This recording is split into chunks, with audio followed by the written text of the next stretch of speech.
Thank you. Muchísimas gracias, Carlene, and all of you. Bienvenidos. Are you glad you're here? ¿Cómo están ustedes? Mucha energía.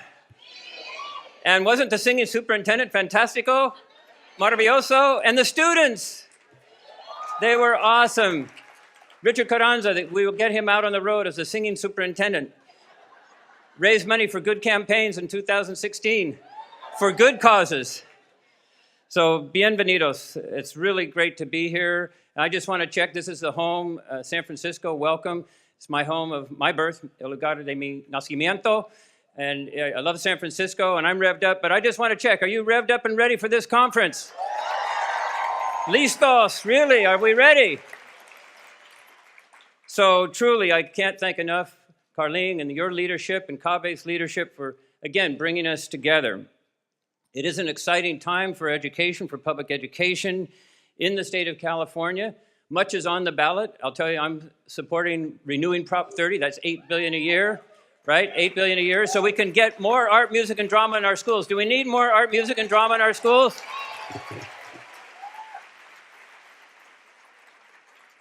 And that's $8 billion a year, but also there's a November ballot measure for improving our schools, modernizing them, getting the equipment we need so our students can be competitive in the global economy, and that's going to be a proposition for $9 billion. So there's many things on the ballot. I won't go into the national. Well, there are many reasons to vote, local and national, and we know why here. We need to vote on the national level.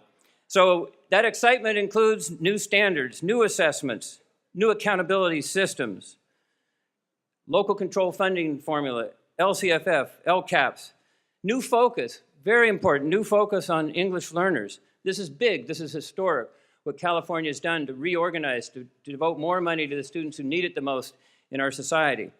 And then there's the new Essa. What's it stand for?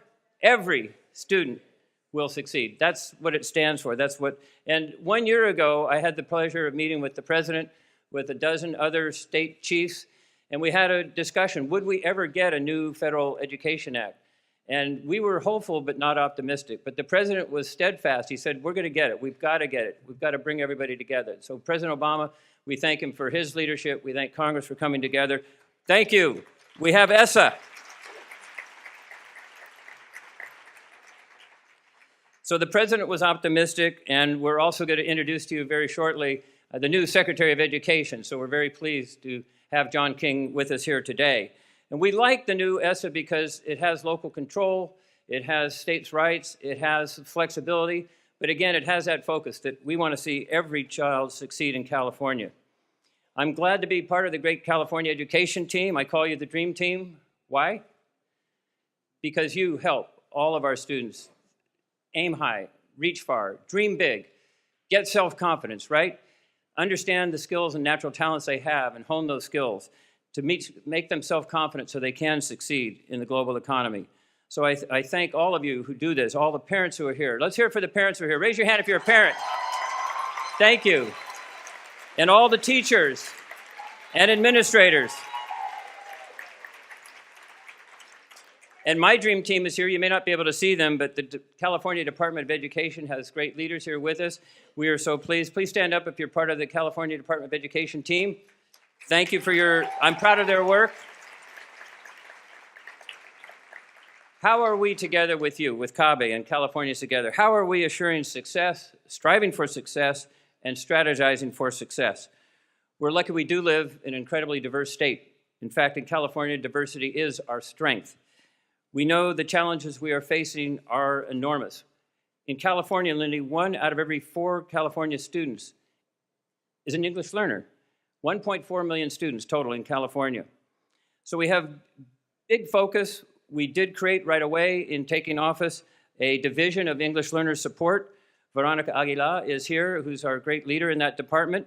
And we meet 4 times a year with CABE. So I can't thank enough Jan for your leadership, Shelley Coleman-Spiegel for your leadership, and coming together to advise, to direct. We have a lot to work on, including the EDGE. You know what the EDGE is? It's going to clean up that ballot proposition that was against bilingual education. We're going to get rid of those bad parts and invest in the new parts.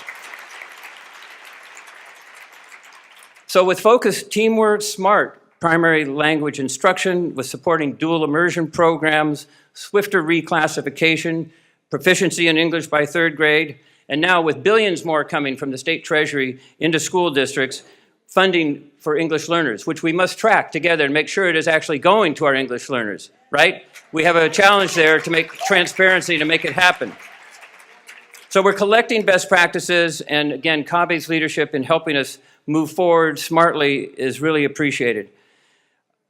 We also want to just note that California is leading the way, groundbreaking to make English language development a major part of a cohesive approach to English language arts. California is the first state to integrate English language arts literacy and English language development. We are helping English learners by making their language development a core part of the curriculum in all subjects. Do we like that? California is leading the way. In the past 2 years, we've had 10 workshops, rollouts of the new framework. Each one is sold out, 200 to 500 participants, and there's an appetite for a lot more, and we're going to provide that. We also recently held a global education summit aimed at supporting professional development for teachers to better prepare our students for careers in college in an increasingly competitive global economy. Instead of thinking foreign languages, we think of world languages. We want to emphasize to learn the world's languages, and to be bilingual or trilingual is something to be valued, right? To be honored.